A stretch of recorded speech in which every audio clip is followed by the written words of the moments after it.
El loro hablador.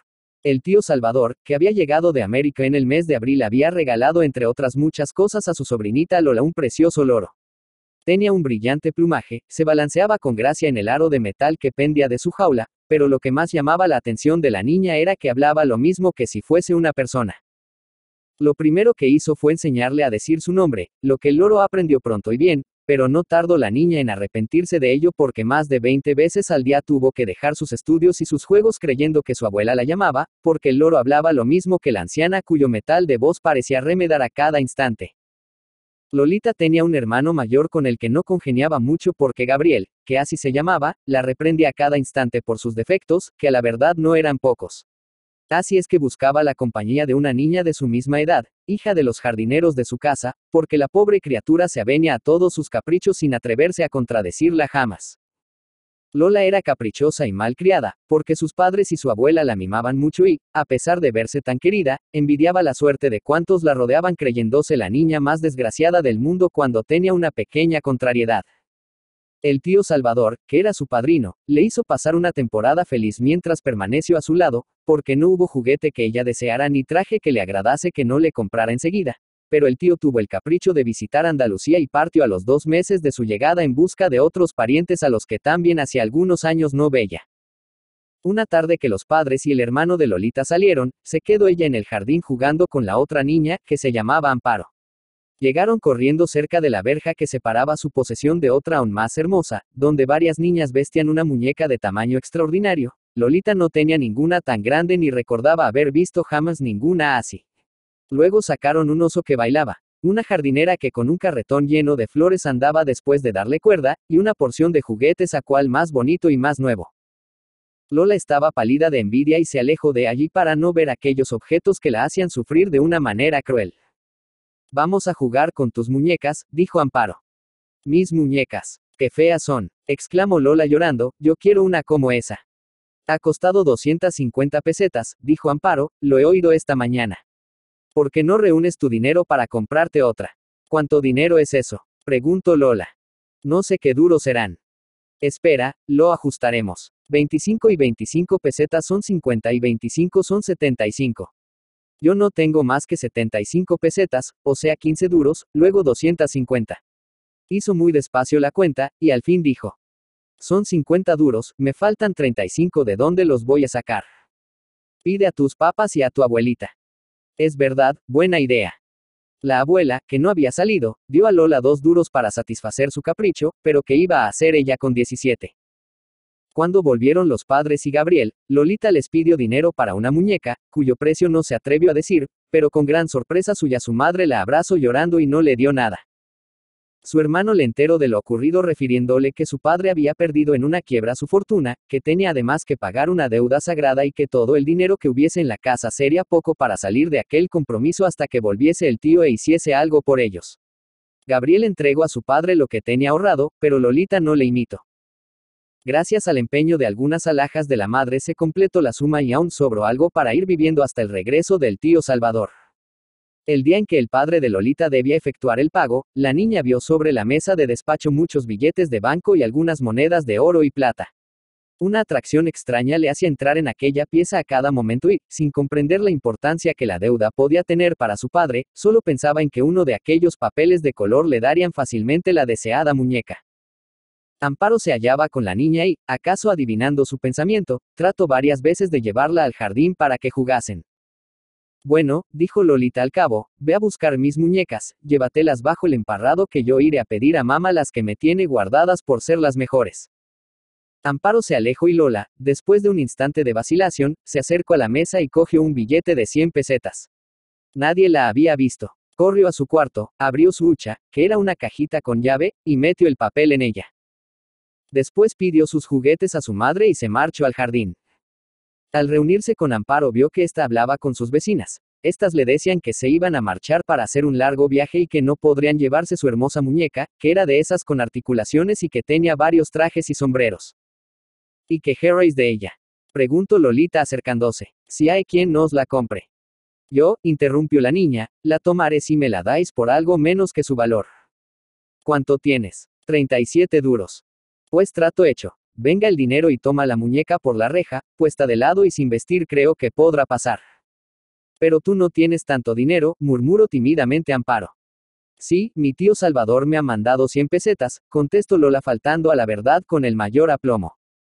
Un cuarto de hora después la niña tenía en sus brazos la codiciada muñeca, pero se hallaba muy preocupada. Y, sin embargo, aquel juguete era de lo más bello y más perfecto que se hace en Alemania.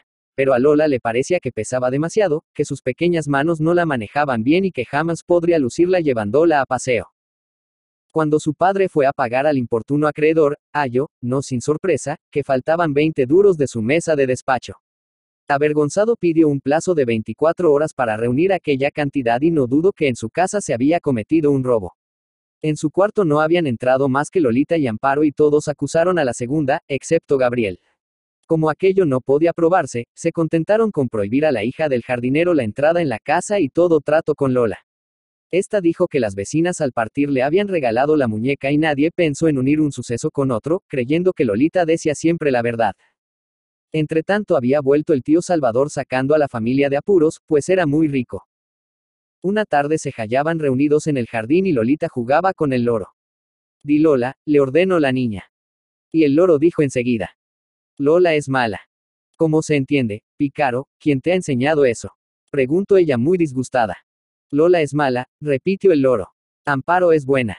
Y como la niña gritase protestando, el loro dijo una infinidad de veces, Lola es mala, Lola es mala.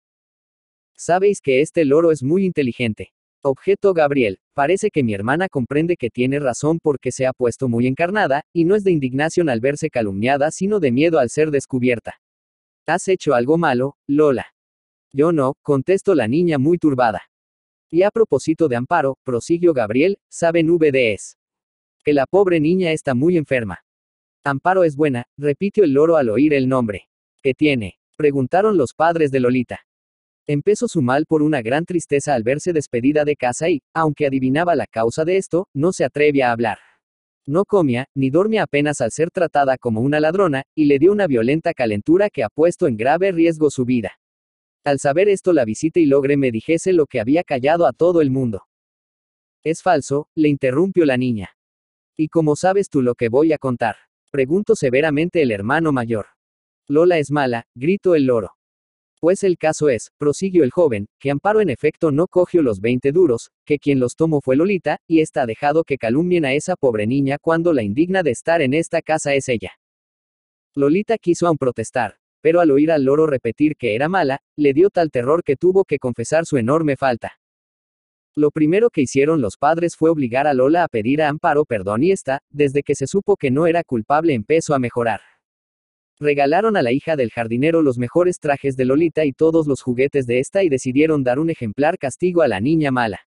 Le prohibieron hablar con las personas de la casa, le quitaron todos sus gustos y caprichos, la vistieron pobremente, la obligaron a trabajar, y el loro se encargó de aumentar sus penas recordándole a cada momento su falta al decir apenas la bella. Lola es mala. Sinceramente arrepentida lloraba día y noche y preguntaba cuándo Dios y los hombres la podrían perdonar. Cuando el loro diga que eres buena, responde a su hermano. Pero el loro que tan fácilmente había aprendido, al enseñárselo Gabriel sin que nadie lo supiera, a decir que Lolita era mala no se avenía, al tratarse de llamar bueno a alguno, a nombrar más que a Amparo. Esta intercedía por su antigua amiga constantemente y todos veían que el castigo se prolongaba demasiado. Lolita estaba una mañana corriendo en el jardín, acompañada de toda su familia, cuando la abuela, queriendo terminar la triste situación de la niña, le preguntó si prometía enmendarse. El loro al oír el nombre de su joven ama, dijo por primera vez. Lola es buena. Entonces Lolita loca de alegría le sacó de la jaula y le dio un beso en la cabeza. El loro no la pagó con un picotazo, como era de temer, porque la quería mucho. Desde entonces todos perdonaron a Lolita y no volvieron a hacer la menor alusión a lo pasado. Amparo recibió una brillante educación al mismo tiempo que Lola, costeando la enseñanza de ambas el tío Salvador, que ya no se separó de la familia. Fueron todos felices. En cuanto al loro, no volvió a decir que su ama era mala y estuvo en aquella casa hasta que se murió de viejo, cuando ya Lolita y Amparo hacía años que eran viejas también. Julia de Asensi. Julia de Asensi y la Iglesia, Madrid, 4 de mayo de 1859, 7 de noviembre de 1921, escritora, periodista y traductora española. Hija del diplomático Tomás de Asensi, en su casa de Barcelona montó una tertulia literaria a la que acudieron numerosas damas. La crítica la ha clasificado como perteneciente a un cierto romanticismo rezagado y ciertamente se consagró a escribir tanto literatura didáctica infantil y juvenil como leyendas y tradiciones populares reelaboradas literariamente a la manera de Bécquer, pero usando la prosa o el verso, como hizo José Zorrilla, localizadas preferiblemente en la Edad Media o en la época de los Reyes Católicos y Pachón con una temática amorosa o centrada en los celos y con elementos sobrenaturales como apariciones de la Virgen, estatuas animadas, fantasmas, etc.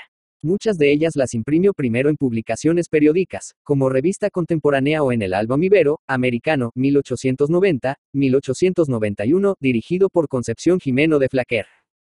Las fuentes de Asensi suelen ser Bécquer, Zorrilla, Fernán Caballero o Lope de Vega, pero sus creaciones de mayor fuerza provienen de la historia o del folclore tradicional español. En sus narraciones los personajes femeninos tienen iniciativa, son activos y frecuentemente protagonistas.